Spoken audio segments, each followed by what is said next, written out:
하나님의 풍성한 은혜와 사랑하심이 여러분의 가정과 삶 가운데 충만히 있기를 주의 이름으로 축원합니다. 우리가 지난 시간의 말씀을 계속 살펴보고 있는 이 사사기, 특별히 하나님께서 부르셨습니다. 그리고 부르신 그에게 미디안이란 연합군, 자신의 힘으로 자신의 능력으로 감당할 수 없는 그 엄청난 대군과 같은 연합군을 물리치고 그 물리침에 따라서 도구로 쓰시겠다는 그런 하나님의 부르심에 이야기하고 있는 내용이 우리 사사로 소개하고 있는 기드온의 이야기이기도 합니다. 우리가 지금까지 살펴보았던 기드온에 대한 선입견은 어떻습니까?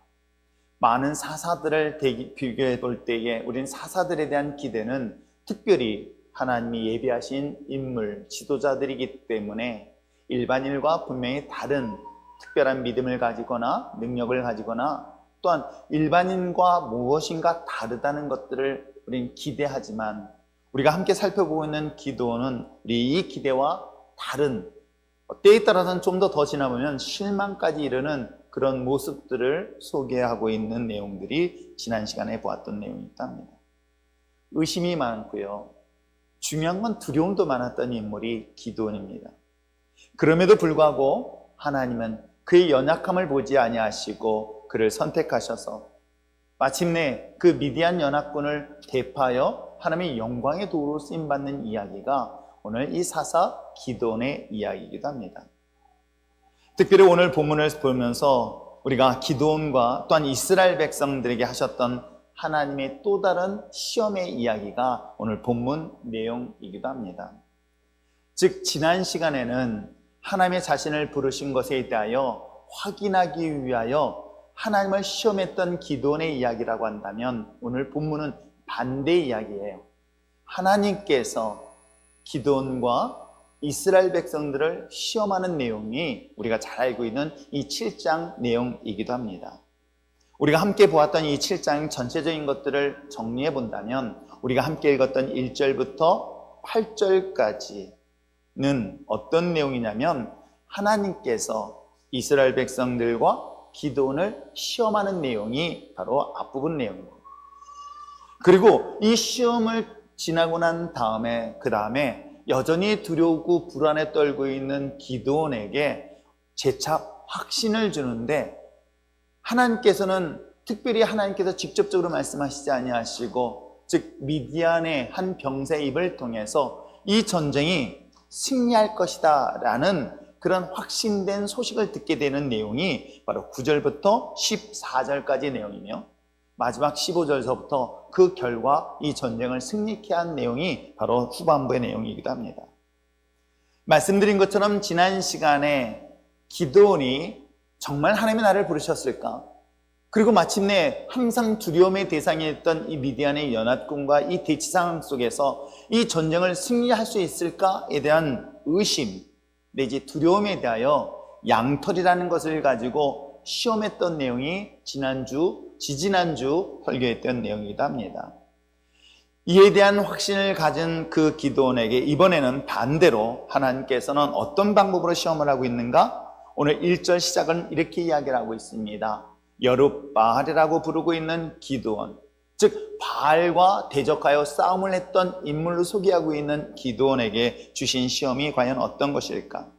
연합군과의 전쟁을 치르기 위해서 이제 이스라엘 각 지파에게 소집 명령을 내렸고 그 소집 명령에 따라서 몇 명이 모였는지 아십니까?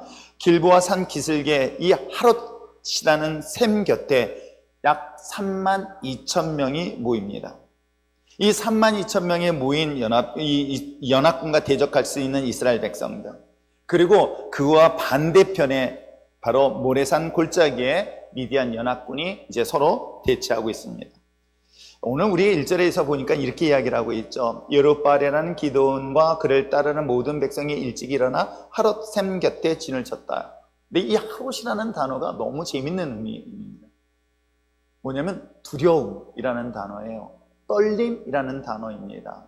물론 이 떨림이라는 것은 설렘으로 인한 그런 단어의 의미도 있을 수 있으나 사실은 이 하롯이라는 것은 그 의미보다 즉 기대에 대한 설렘보다는 오히려 그가 가지고 있는 두려움에 대한 떨림으로 표현하고 있다고 한다면 참 이 뉘앙스가 참 묘한 거죠.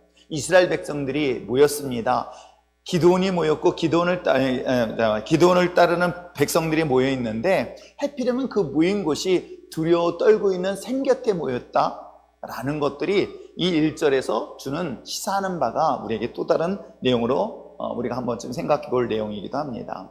자, 그러한 가운데서 하나님이 주신 시험, 두려워 떨고 있는 샘 곁에 있는 그들 가운데 떨고 있는 이들의 모습을 보면서 주신 시험은 2절의 말씀에 이렇게 이야기를 하고 있죠. 자, 한번 2절 말씀 한번 읽어볼까요? 읽겠습니다. 시작. 여호와께서 기드온에게 이르되 너를 따르는 백성이 너무 많은즉 내가 그들의 손에서 미디안 사람을 넘겨주지 아니하리니 이는 스스로 자랑하기를 내 손으로 나를. 자, 하나님께서 첫 번째 시험하셨던 것은 그를 따르고 있는, 즉 미디안 연합군과 전쟁을 치를 수 있는 이 군사의 숫자가 너무 많다.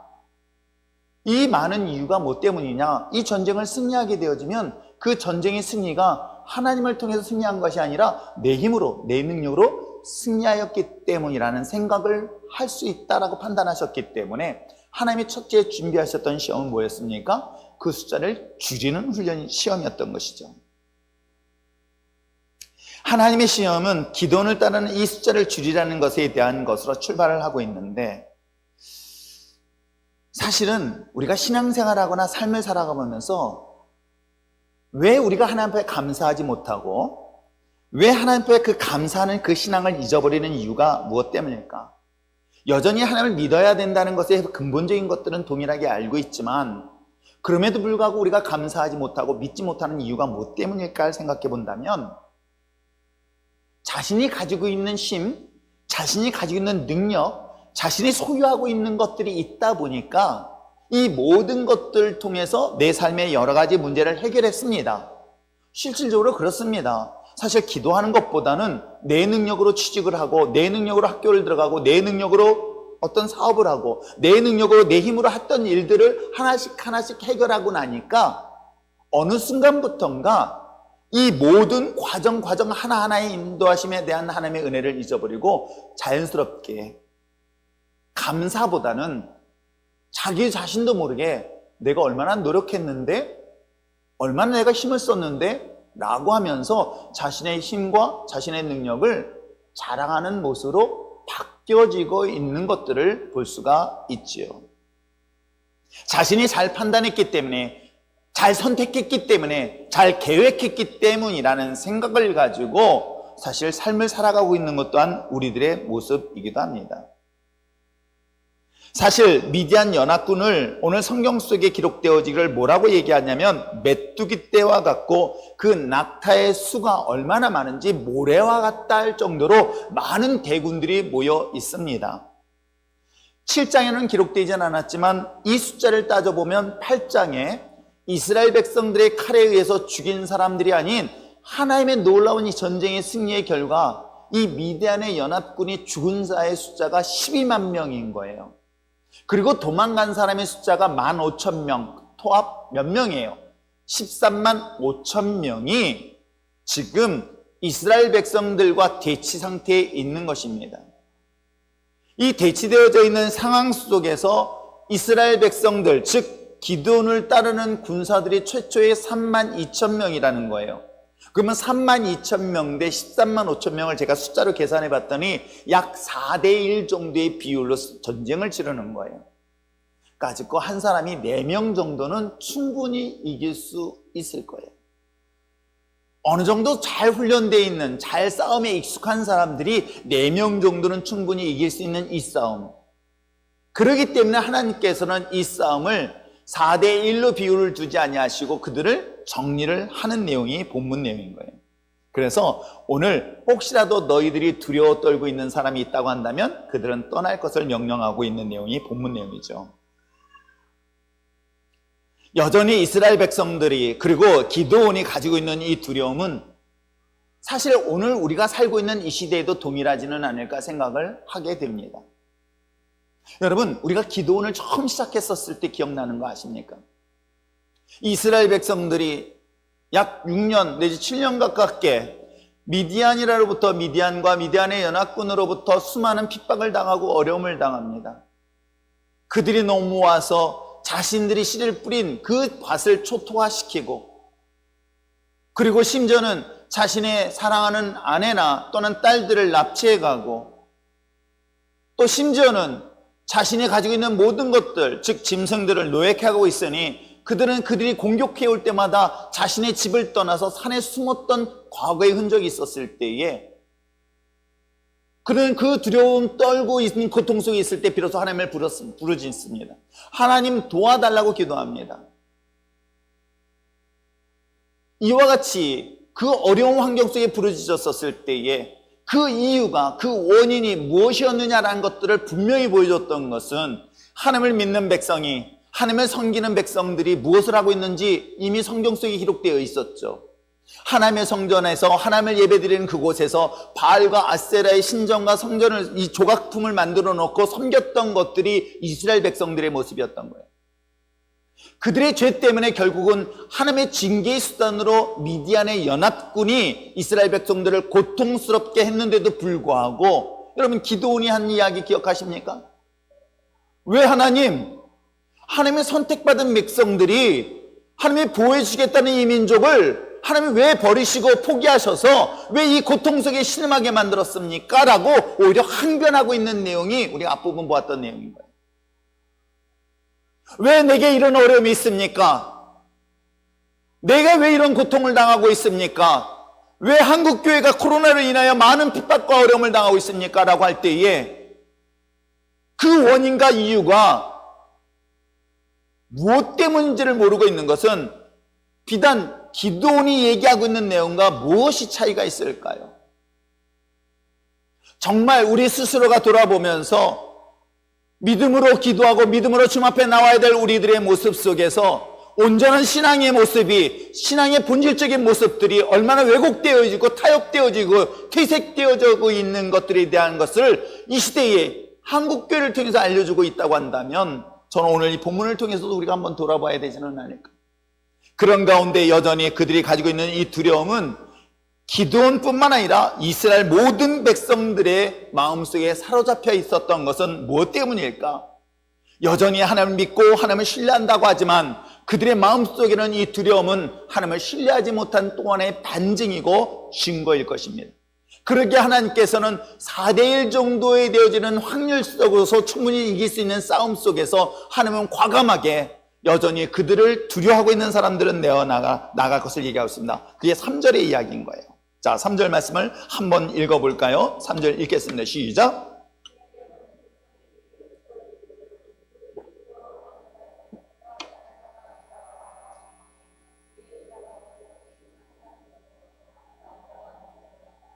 그렇습니다. 미디안과 연합군의 전쟁을 치르고 있는 상황 속에, 아니 어찌 보면 우리 삶 속에서도 마찬가지 아닐까 생각합니다. 여전히 우리가 하나님 앞에 나와 있는 믿음의 자녀들, 하나님 외에 두려워할 것이 없어야 될 우리 믿음의 자녀들이 환경과 상황 속에 두려움에 사로잡혀 있는 것들은 비단 이 성경 속에 등장하고 있는 사사시대 아닌 오늘 이 시대에도 동일하지는 않을까요? 그러기에 오늘 하나님께서는 너희들이 가운데서 여전히 두려움에 떨고 있는 것들을 제거할 것을 명령하고 있고, 그 제거함으로 인한 결과가 32,000에서 10,000명으로 줄어드는 내용, 이 본문 내용입니다. 그런데도 놀랍게도 하나님께서는 뭐라고 말씀하시고 있습니까? 자, 4절의 말씀에 보니 여호와께서 또 기드온에게 이르되 백성이 아직도 많다라고 보고 있는 거예요. 저는 이 본문의 말씀을 보면서 이것이 사람의 보는 눈과 하나님의 보는 눈의 차이가 여기에 있지 않을까 생각을 합니다. 10,000명, 32,000명.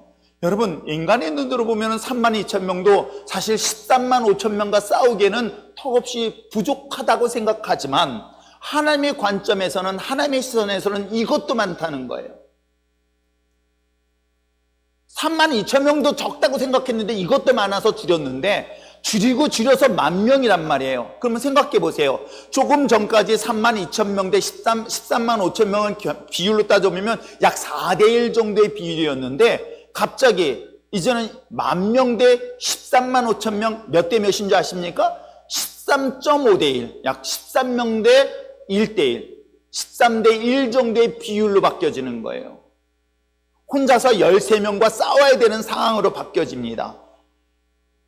인간의 눈으로는 이건 분명히 적은 숫자 같지만 하나님이 보실 때는 이것 또한 숫자가 많다라고 이야기하고 있는 내용을 보면서 저는 숫자가 많고 적음의 문제가 아니라 내가 가지고 있는 능력이, 내가 가지고 있는 소유, 내가 가지고 있는 그런 것들에 대한 문제가 아니라 중요한 것은 하나님이 함께 하시느냐 함께 하지 않느냐의 관점으로 오늘 성경은 여러분 소개하고 있는 것 여러분 아십니까?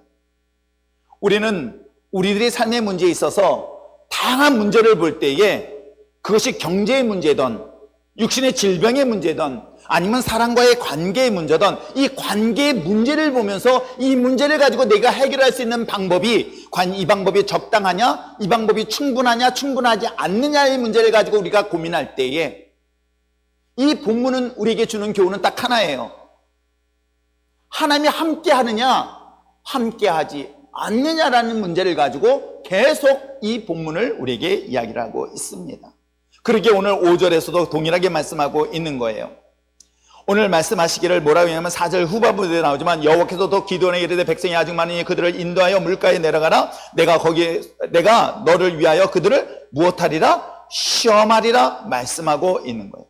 그 시험하는 내용이 5절 내용이겠죠. 자, 5절에 어떤 방법으로 시험하는가 한번 볼까요? 읽겠습니다. 시작. 이에 백성을 인도하여 물가에 내려가매 여호와께서 기드온에게 이르시되 누구든지 개가 핥는 것 같이 혀로 물을 핥는 자들을 너는 따로 세우고 또 누구든지 무릎을 꿇고 마시는 자들도 그와 같이 하라 하시더니 둘로 나눈 거예요. 10,000명의 숫자가 너무 많다. 그것 또한 둘로 나눠라. 뭐예요? 바로 물가에 내려가서 개울가에 내려가서 물을 마시는데 어떤 방법으로 물을 마시느냐? 두 그룹으로 나눠지는 거예요. 어떤 그룹으로? 어떤 사람들은 바로 물에 입을 대고 마시는 사람들이 있는가 하면 또 다른 부류는 무릎을 꿇고 손으로 물을 떠서 입을 대서 물을 마시는 사람들로 둘로 나누라고 얘기하고 있습니다. 저는 이 본문의 설교는 옛날에 하도 많이 들어서 정말 하나님께서는 준비된 영혼들, 훈련된 영혼들, 참된 군사들, 군인 정신이 특별한 이런 용사들만 하나님이 사용하실 것이라고 사실은 저도 그렇게 들었고 저도 과거에 이 본문을 그렇게 살펴보았습니다. 그런데 사실은 말씀드린 것처럼 전제 조건이 하나예요. 왜냐하면 기드온뿐만 아니라 당시에 있는 모든 이스라엘 백성들이 무엇에 사로잡혔는지 아십니까? 두려움에 사로잡혀 있었던 거예요. 두려움에 사로잡혀 있었기 때문에 굳이 여기서 300명을 용사를 걸러낸 것은 그들이 훌륭하기 때문에 특별히 전사로서, 용사로서, 군인으로서 준비된 사람이라는 관점으로서 해석보다는 더 중요한 관점으로 본문을 봐야 되지는 않을까요? 특별히 오늘 본문을 통해서 비유를 하는데 개처럼 비유하는 것에 대하여 아마 일반적으로는 좋은 군사, 훌륭한 군사로 우리가 선별하는 것을 이야기하지만 저는 이 본문을 보면서 항상 기준은 딱 한 가지예요. 말씀드린 것처럼 32,000명 대 13만 5천명 약 4대1 그러다가 10,000명 대 13만 5천명 13대1 그러다가 300명 대 13만 5천명이면 이게 몇 대 몇이 되는지 아십니까? 약 450대 1인 거예요. 그러면 아무리 훌륭한 용사고 싸움이 출중한 사람이라 할지라도 여러분 1대 450명 누가 싸워서 이길 수 있겠습니까? 제가 성경 공부하거나 말씀드릴 때 이렇게 합니다. 450명이 딱밤이라고 그러잖아요. 딱밤이 450명이 제 머리를 때린다고 치면은 저는 직사를 하지 않을까요? 한 대씩만 때린다 하더라도 이건 싸움이 불가능한 거예요. 저는 이 본문을 보면서 훌륭한 300명의 용사라는 관점을 보다는 더 중요한 것을 볼 수 있는 게 뭘까요? 사람의 숫자가 중요한 것이 아니다. 많고 적음이 중요한 것이 아니다. 능력이 중요한 것이 아니다. 그들 속에 누가 있느냐가 중요한 것이다. 하나님이 함께 하시는 것에 대한 중요함을 이야기하고 있는 거예요.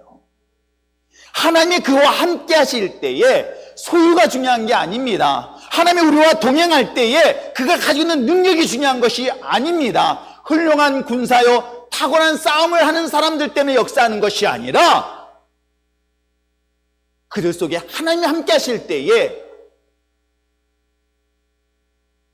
불가능을 가능케 하게 하시고 무능력한 자들을 유능하게 만드시며 하나님이 우리와 동행할 때에 그 어떤 전쟁에서도 승리할 수 있다는 이 사실을 오늘 성경을 통해서 우리에게 교훈하고 있는 것 여러분 아십니까? 그러므로 사랑하는 성도 여러분, 정말 우리 삶 속에서 여전히 두려움으로 다가오는 환경과 상황의 문제 앞에서 우리가 가지고 있는 것들을 보시라. 이것 때문에 우리가 하나님을 의지하지 마시고 오직 하나님이 나와 함께 하느냐, 주님이 나와 동행하고 있느냐, 아니 율전교회가, 아니 한국교회가 하나님과 함께하고 있느냐라는 것에 대한 가장 본질적이고 근본적인 문제를 가지고 문제를 해결하며 나갈 수 있는 저와 여러분 됐으면 참 좋겠습니다. 우리가 아무리 조심한다 한들 최근에 교회에서 여러 가지로 인하여 코로나가 확산되고 있다고 뉴스에 나올 때에 여러분, 우리 힘으로 우리의 능력으로 우리를 지킬 수 있는 것이 얼마나 무능력하고 무기력하다는 사실들을 또한 보여주고 있는 내용은 아닐까요? 우리가 잘나서가요? 아닙니다. 하나님이 우리와 동행하지 아니하신다면, 하나님이 우리와 함께 하시지 아니한다면 우리 힘으로 아무것도 할 수 없는 연약한 존재라는 사실들을 오늘 성경을 통해서 우리에게 끊임없이 말하고 있지만 여전히 우리는 지금 어떻습니까? 여전히 내 지식과 내 경험, 내가 가지고 있는 것들을 의지하고 있는 것 또한 우리 모습은 아닐까요? 300명의 용사가 특별한 사람들이 아닙니다. 300명의 용사들이 탁월한 용사들이기 때문에 쓰신 것이 아니라 숫자가 중요한 것이 아닙니다. 많고 적음이 중요한 것이 아닙니다. 수의 문제가 아니라 하나님이 함께 하십니다. 왜 그런지 아십니까? 기도를 부를 때 그랬었어요. 너는 이미 그 능력을 주었다. 그러나 내가 너와 함께 할 것이다. 내가 너와 함께 할 때에, 내가 너와 동행할 때에, 내가 너와 언제나 함께함으로 인하여 이 싸움은 승리할 수 있다는 사실들을 사실은 이 기도를 통해서 계속 말씀하시고 있는 것들을 여러분 잊지 마시길 바랍니다. 그러면 여러분 삶 속에서 이런 어려움의 문제를 만날 때에 하나님이 나와 함께 하실 수 있도록, 주님이 나와 동행하실 수 있도록 여러분의 인생에서, 여러분의 인생의 중요한 포인트의 자리에서 주님을 여러분 모셔야 되지는 않을까요? 주님은 우리와 동행하길 원하십니다. 함께하길 원하는데 그분과 무시하며 살고 있는 것 또한 오늘 우리의 모습은 아닐까요? 이것이 어찌 보면 한국교회, 아니 율전교회가 하나님 주신 마지막 메시지가 아닐까 생각을 해봅니다. 얼마 전에 저희 집사람을 통해서 어느 한 자매의 질문을 들었습니다. 은혜라는 것이 무엇입니까? 어떤 것이 은혜입니까? 신앙생활을 이제 막 시작하신 분이에요. 우리가 일반적으로 생각할 때 은혜라는 것은 지켜주시고 보호하시고 응답하시고 축복하시고 이것만의 은혜라고 생각할 수 있습니다. 물론 그것 또한 은혜입니다. 죽음의 골짜기 가운데 있을지라도 하나님이 우리를 지켜주시고 원수의 목전에서 상을 베푸시는 것 또한 하나님의 은혜일 수 있습니다. 그러나 진짜 은혜는 무엇일까? 그것이 바로 하나님과 동행하는 삶 아닐까요? 하나님이 나와 함께 할 수 있다는 것, 죄인된 내가, 아니 하나님이 나와 동행할 수 있는 자격조차도 없는 우리에게 하나님이 나와 친구가 되어주시고 또한 때에 따라 나의 아버지가 되시고 나의 산성이 되시며 나의 반석이 되어서 나와 함께 하시는 그 하나님의 은혜가 진짜 하나님의 은혜는 아닐까요?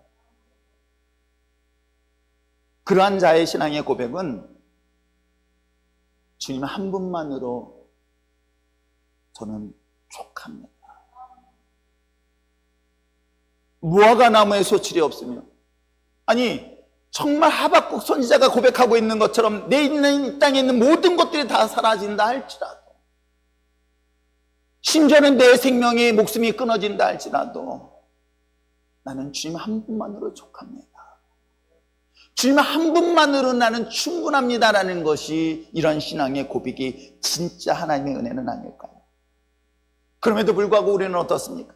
여전히 우리는 눈에 보이는 것을 따릅니다. 여전히 눈에 보이는 것에 의지합니다. 여전히 눈에 보이는 것에 내 모든 마음이 빼앗겼을 때에 여러분, 보이지 않는 하나님이 여러분과 함께 하시고 있다는 사실 아십니까?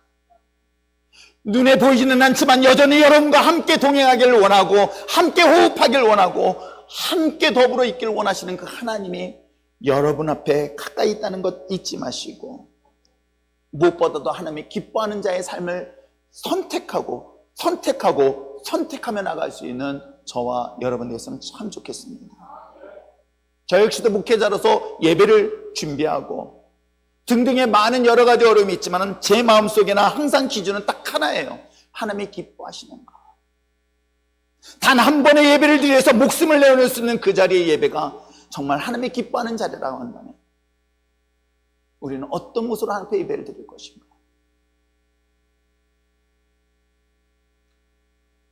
그건 저만의 고민이 아닌 한국교회 모든 교회가 고민해야 되고 우리 모두가 고민하면서 정말 하나님이 동행한다는 것은, 하나님이 나와 함께 한다는 것은 언제나 하나님의 기쁨의 자리에 설 수 있는, 그리고 주님이 기뻐하는 것이 무엇인가를 묻고 그것의 자리에 설 수 있는 저와 여러분 되시길 주님으로 축원합니다. 자, 32,000명에서 300명으로 줄어든 기드온의 마음은 어땠을까? 이 정도 되어지면은 기대라는 마음을 갖게 되어지게 되었는데 여전히 그는 두려워합니다.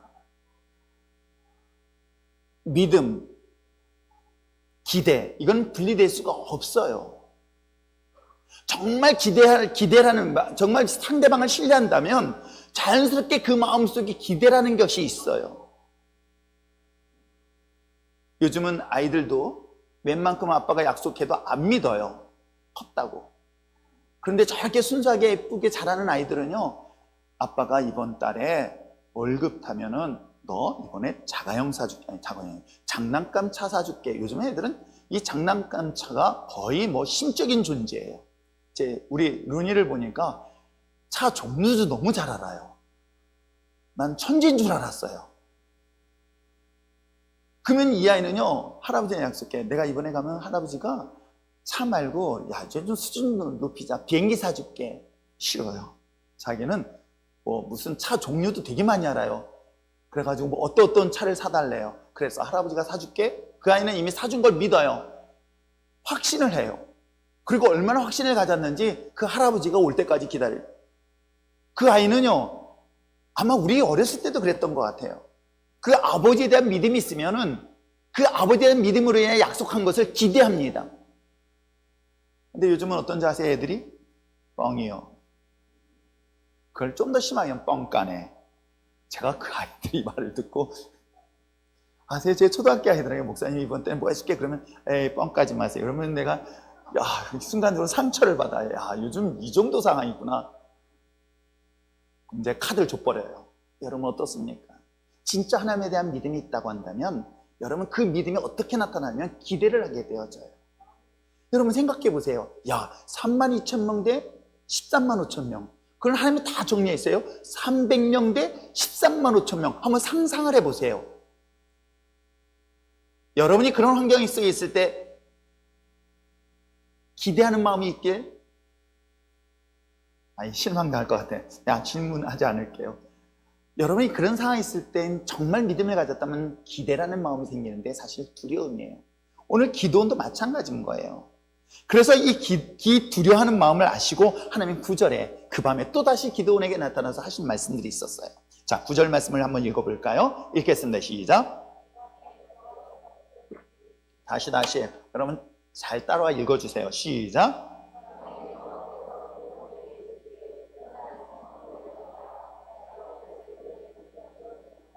자, 여기서 진영이라는 것은 여러분 그 상대방의 적진에 들어가 보라는 거예요. 정탐을 하러 들어가라는 거예요.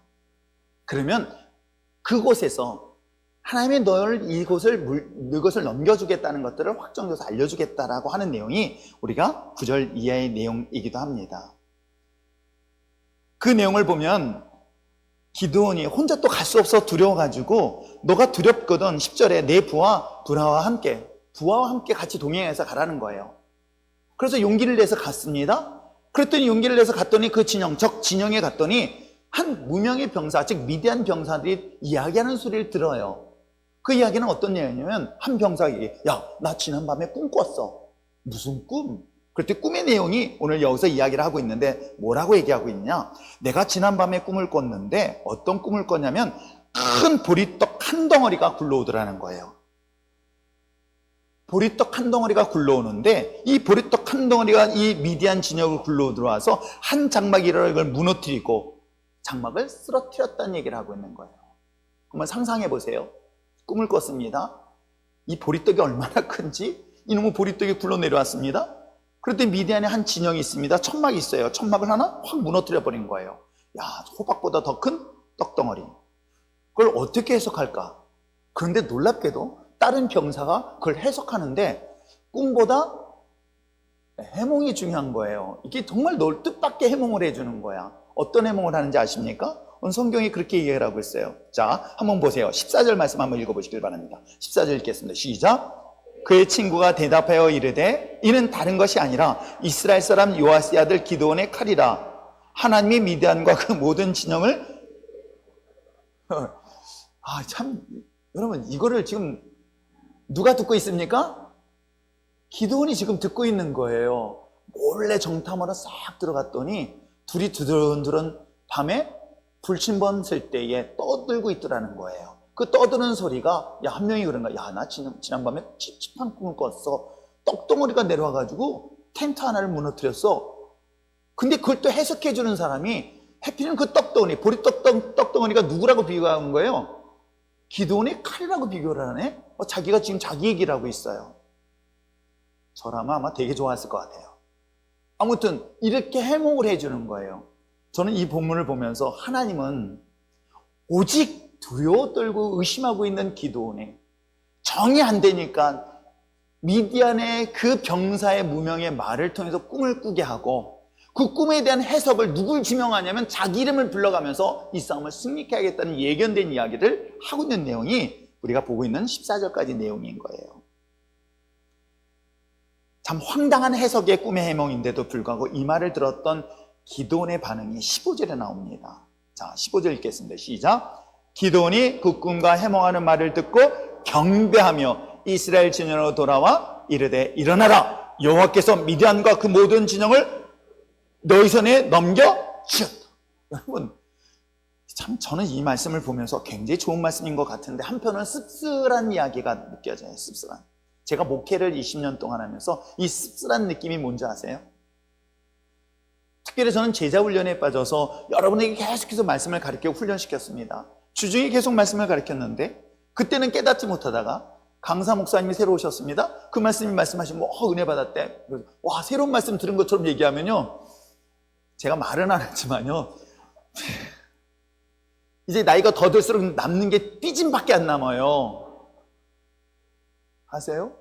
내가 지금까지 가르쳐준 거는 가만히 있다가, 아니 강사 목사님 말씀에 오네, 내가 지금 느껴진 건 이 얘기인 거예요. 아세요? 여러분 보세요. 지금 하나님께서는 기드온을 부르면서 계속해서 이런 이야기를 직접적으로 다 해주세요. 양털에 대한 증거도 보여주셨죠? 또 하나님께서는 백성 숫자를 줄여가면서도 하나님 계사 재차 약속을 하세요. 그런데 이때까지 은혜를 못 받다가, 아니 이방인 미디안의 연합군이 얘기하는 소리를 듣고 뭐예요? 지금 감동받은 거예요. 은혜 받은 거예요. 그때 확신을 갖고 있는 이 모습을 보면서 솔직한 얘기로 제가 참 하나님의 마음이 이랬을 것이다, 믿거나 말거나. 아무튼 그런 가운데서도 하나님은 그 연약함을 보시고도 그 연약함을 하나님께서 인정하시면서 기드온에게 이런 확신을 가져준 이유가 무엇일까를 생각하는 거예요. 여러분, 우리가 지금까지 앞으로 사사를 계속 보겠지만 그 여러 사사들과 달리 기드온은 여전히 믿음이 부족하고 두려움이 많은 그러한 연약한 자인데도 불구하고 왜 하나님은 심지어는 이렇게까지 이 이방인, 즉 이 상대방인 적군의 입을 통해서라도 이렇게 하나님이 응답하시는 이유가 뭐 때문일까요? 그리고 그를 마침내 사사로서 이 전쟁을 승리케 하신 이유가 뭐 때문일까요? 저는 이 말씀을 묵상하면서 바로 하나님은 그 두려워 떨고 고통 속에 신음하는 이스라엘 백성들을 위해서 여전히 두려움에 떨고 있는 기드온에게까지 이런 방법으로도 말씀하시는 것들을 보면, 여러분, 저는 이 말씀을 보면서 착각하지 마시길 주님으로 축원합니다. 하나님이 내가 믿음이 좋아서, 내가 능력이 있어서, 내가 다른 사람보다 뭐가 특별하기 때문에 하나님은 나를 정말 여기까지 인도하신 것이 아니라, 하나님은 여전히 이 땅에 죽어가는 수많은 영혼들을 위해서 우리를 도구 삼아서 먼저 우리의 은혜를 주셨고 우리를 보호하시고 있다는 이 사실을 여러분 잊지 마시길 부탁드립니다. 기드온의 모습을 보면서 기드온 때문에 하나님이 이렇게까지 응답하신 것이 아니보다 지금 고통 속에 신음하는 이스라엘 백성들의 고통 속에 실망하는 그들의 눈물을 보시고 누구를 도구 삼는지 아십니까? 기도원을 도구 삼고 있다는 이 사실들을 이 본문을 통해서 또한 한번 우리에게 알려주고 있는 내용이기도 합니다. 자, 아무튼 이러한 내용 속에서 오늘 후반부 15절부터 25절까지 드디어 하나님은 기도원을 통해서 용기를 내었고, 용기 내었던 기도원이 300명의 용사를 3으로 나눕니다. 100명, 100명, 100명씩 3개의 조로 나눠서 그들 손에는 나팔과 빈 항아리와 횃불을 들고 전쟁을 치는 장면으로 시작되어집니다. 그리고 한밤중에 기습적인 방법을 통해서 그들을 혼란에 빠뜨렸고, 마침내 그 13만 5천 명이라는 이 미디안 연합군들이 이스라엘 백성들과 싸운 것이 아니라 자기들끼리 피하 식별이 불가능해서, 즉 적인지 악인지 알지 못한 상태에서 서로 칼부림이 나요. 결국 그들이 스스로 죽임을 당하는 내용이 바로 후반부의 내용입니다. 그리고 마침내 그 전쟁을 승리하였다는 내용들이 바로 쭉 보고 있는 내용이기도 합니다. 그런데 제가 이 전쟁의 승리를 보면서 또 하나 사실 이 본문을 보면서 조심스럽게, 주의스럽게, 그리고 마지막 다음 주에 할 말씀을 우리가 신경 쓰면서 보아야 할 내용이 바로 그 다음 내용에 나오는데, 한번 17절과 18절의 내용을 보시길 바랍니다. 자, 17절, 18절 읽어보겠습니다. 시작. 그들에게 이르되 너희는 누구만 보고? 나만 보고 내가 하는 대로 하되, 내가 그 진영 근처에 이르러서 내가 하는 대로 너희도 그리하여 나와 나를 따르는 자가 다 나팔을 불거든 너희도 모든 진영 주위에서 나팔을 불며 이르기를 여호와를 위하라, 기도를 위하라 하라 하니라. 여기서 사실은 안타까운 장면의 모습이 등장하고 있어요. 여호와를 위하여 라는 것까지는 제가 충분히 이해가 됐습니다. 그런데 놀랍게도 누구를 위하여? 나를 위하여 라는 것으로 오늘 본문 7장이 정리돼요. 그러면서도 불구하고 이 전쟁은 승리하는 것으로 나타나 있습니다. 저는 본문을 보면서 우리가 예배를 누구를 위하여, 내가 하나님 앞에 나오는 내 삶이 누구를 위하여 라는 것에 대한 질문을 스스로가 하시기를 부탁드립니다. 오늘 이 특별히 7장에서 주는 우리들의 교훈의 메시지를 잘 깊이 묵상하면서 저는 이 7장이 주는 교훈 속에서 여전히 하나님의 은혜는 무엇일까? 믿음이 부족하고 믿음이 연약함으로 인하여 우리의 처한 환경과 현실 앞에서 두려워 떨고 있을 때에, 그럼에도 불구하고 여전히 하나님은 연약한 우리를 하나님의 도구로 삼으시기 위하여 여러 가지 방법으로, 여러 가지의 말씀으로서 우리를 위로하신 그러나 하나님의 은혜의 말씀이 오늘 본문을 통해서 우리에게 주는 교훈이라는 것을 볼 수가 있습니다. 비록 처한 오늘날의 현실이 우리로 하여금 두려움에 빠질 수 있을 만한 환경과 상황에 처해 있습니다. 그래서 요즘은 마트를 가더라도 제가 눈을 째려보면서 들어가요. 왜 이렇게 돼 있을까? 당당하게 들어갈 수 있었던 그곳에서 왜 사람들이 다 경계를 하고 있는지 하는 생각을 정말 많이 하고, 침례식을 하고 끝나서 올라오는 과정에 휴게소를 들어갔습니다. 제가 휴게소를 못 들어갔어요. 마스크를 안 쓰고 가서 우리 집사한테 구박받는 바람에 비 오는데 비 맞아가면서 밖에 서 있었어요. 저도 그 상황 속에서 불특정 다수인들이 모인 그곳에 라는 두려움이 내가 아무렇지 않게가 아니라 사실은 내가 마스크 쓰지 않음으로 인해서 다른 사람들에게 두려움을 줄 수 있다는 거, 제가 어떻게 아는지 아십니까? 제가 마스크 안 쓰고 비 맞는데 서 있으면요, 사람이 저를 보다가 저를 이렇게 돌아가요. 다 이렇게 돌아가요. 야, 가만히 있어도 이렇게 사람들이 지나가는구나 라고 잠시 동안 생각해 봤어요. 여러분의 처한 환경이, 상황이 비록 우리가 믿음이 부족하고 그로 인하여 두려움이 오히려 우리의 삶을 다가올 때, 그래도 잊지 마셔야 될 것은 하나인 것은 뭔지 아십니까?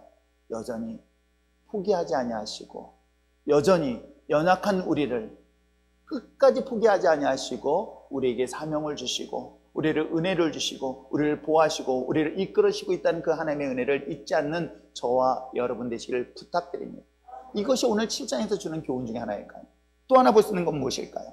우리가 함께 보았던 것처럼 32,000, 10,000명, 300명? 여러분, 이게 숫자가 중요한 것이 아닙니다. 제일 중요한 것이 뭔지 아십니까? 하나님이 동행하는 거예요. 여러분 삶 속에서 정말 주님이 동행하시고 있다고 한다면 여러분 처한 환경은 문제가 되지 않습니다. 상황은 문제되지 않습니다. 문제는 내가 하나님이 나와 동행하느냐 안 하느냐 이 차이를 여러분 스스로에게 질문을 던져보시길 바랍니다. 내가 사랑하는 사람이 내 옆에 있다고 한다면, 오늘 특별히 아침 큐티를 하는 팀들, DTS 팀들하고 말씀을 나누면서 그런 얘기를 하다가 결론에 해당되는 부분이에요. 거기에 뭐라고 써놨냐면 신앙생활은 연애하는 거다 라고 표현을 썼어요. 참 역시 음악을 하시는 분이라 표현도 되게 예술적으로 하시더라고요. 내가 지금까지 신앙생활 하면서 하나님과 동행하는 건 연애하는 거다 라고 하는 표현을 처음 들어봤어요. 표현을 하니까 감동을 받았어요. 정말 연애하는 그런 감정으로 내가 나와 하나님과 동행하고 있는가를 여러분 스스로가 질문을 던져보시면, 여러분 그 주님이 동행한다면 여러분 환경과 상황은 문제가 되지 않는다는 이 중요한 사실을 항상 잊지 마시기를 주님으로 축원합니다. 정말 주님이 여러분과 함께 하신다면 불가능을 가능케 하시고 물을 유로 만드시며 하나님이 여러분에게 놀라운 힘과 능력을 주셔서 이 모든 전쟁에 승리케 하는 역사가 있다는 것 절대로 잊지 않길 주님으로 축원합니다. 그러기 위해서 내가 주님과 동행하는 거예요. 주님은 나와 함께 하시는 거예요. 아시겠습니까? 내가 자격이 있어서 함께하고 함께하지 않는 게 아닙니다. 하나님은 일방적으로 나와 함께 하시는 거예요. 다만 내가 그를 무시할 것이냐 아니면 그분과 동행하는 삶을 살 것이냐는 것은 여러분에게 달려있는 거예요. 언제나 주님이 나와 함께하기에 주님을 인정하고 주님과 언제나 관계를 맺는 여러분 됐으면 참 좋겠습니다. 그게 뭘까 생각했더니 그건 믿음인 것 같아요. 마지막으로 볼 수 있는 걸 뭘까? 이 본문을 통해서 볼 수 있는 게 뭘까? 착각하지 마시기 바랍니다. 우리는 하나님의 영광을 위하여 쓰임받는 도구일 뿐이에요. 내가 주체가 아니에요. 하나님은 하나님이 나를 도구 삼아서 여전히 하나님을 알지 못하는 자들에게 하나님의 살아계심을 증거하는 도구이지 자기가 주체가 아니라는 사실을 꼭 기억하시길 바랍니다. 왜요? 기도는 지금 이야기하고 있는 거예요. 지금 이 싸움은 하나님이 함께 하시기 때문에 이 싸움을 승리케 하신 거예요. 그런데도 불구하고 착각하고 있어요. 나를 위하여, 내가, 우리가. 저는 목회를 처음 시작할 때 목회 기준을 잡았을 때 기준이 될 수 있는 몇몇 사람들을 찾았습니다. 구약에서 제가 제일 좋아하는 사람 인물 누구다? 여러분 율정교회를 다니면서 저와 함께하는 신앙생활하는 사람들은 기본적으로 담임 목사가 좋아하는 구약의 인물 요셉. 뭐 때문이다? 꿈꾸는 사람이기 때문에. 꿈만 꾸는 사람이 아니에요. 몽상가가 아닙니다. 이상가예요. 비저널이라고 얘기합니다. 꿈을 꾸는 사람이 꿈으로만 끝나는 사람을 몽상가라고 합니다. 그러나 꿈을 이루는 사람을 우리는 이상가예요. 그걸 비저널이라고 얘기합니다. 저는 요셉을 보면서 그를 몽상가가 아닌 바로 꿈을 성취해간 사람이었기 때문에 전 개인적으로 꿈의 사람 요셉을 좋아합니다. 신약에서는요, 바로 세례 요한입니다. 자신의 이름이 쇠하여야 되고 오직 예수 그리스도의 이름만이 승해야 된다는 세례 요한이 저는 목회하면서 가장 기준을 삼고 있는 거예요. 그렇습니다. 저도 하나님의 도구일 뿐, 우리 모두도 하나님의 도구일 뿐인 거예요. 근데 어느 순간부터인가 이게 착각이 이르는 거예요. 내가. 오늘 이 자리에 여러분들이 이 예배를 통해서 여러분을 통해서 하나님의 지키시고 인도하신 것은 바로 여러분들의 믿음이 좋아서가 아니라 하나님이 이 코로나로 인하여 모든 사람들이 두려워 떨고 있을 때 하나님이 지켜주시고 인도하심에 대한 놀라운 도구가 우리가 될 수 있다는 사실들을 보여주시기 위한 과정이라는 것들을 여러분 절대로 잊지 않길 주님을 축원합니다. 마지막까지 저와 여러분 모든 중심이 예수 그리스도고 하나님이시라고 한다면 우리는 그 하나님의 영광을 위하여 아름답게 쓰임받는데, 귀하게 복되게 쓰임받는데 하나님의 거룩한 도구로 쓰임받기를 원합니다라고 고백하며 나갈 수 있는 저와 여러분 되시기를 주님으로 축원합니다. 그러지 않았을 때 오늘 성경에 기록된 것처럼 나를 따르고 나를 주목하고 나를 위하여, 그 결과가 얼마나 비참한 결과를 가져다 주는지를 마지막 8장의 말씀을 통해서 살펴보려고 합니다. 그러므로 우리는 울전의 신앙의 공동체, 아니 한국교회가 정말 하나 앞에 순수했었던 거룩했던 이 교회가 이제는 점점 안타까운 모습으로 변해가고 있을 때, 이제 한국교회가 우리가 해야 될 것은 다시 한번 무릎 꿇고 회개하며 오직 주만을 신뢰하며 의지하며 나갈 수 있는 그런 아름다운 교회 신앙인으로서 회복되어 줄 수 있도록 기도하며 나갈 수 있는 저와 여러분 됐으면 참 좋겠습니다. 정말 여러분이 참된 그리스도인으로 살아가기를 저는 소망합니다. 나는 진짜 그리스도인인가? 기도하겠습니다.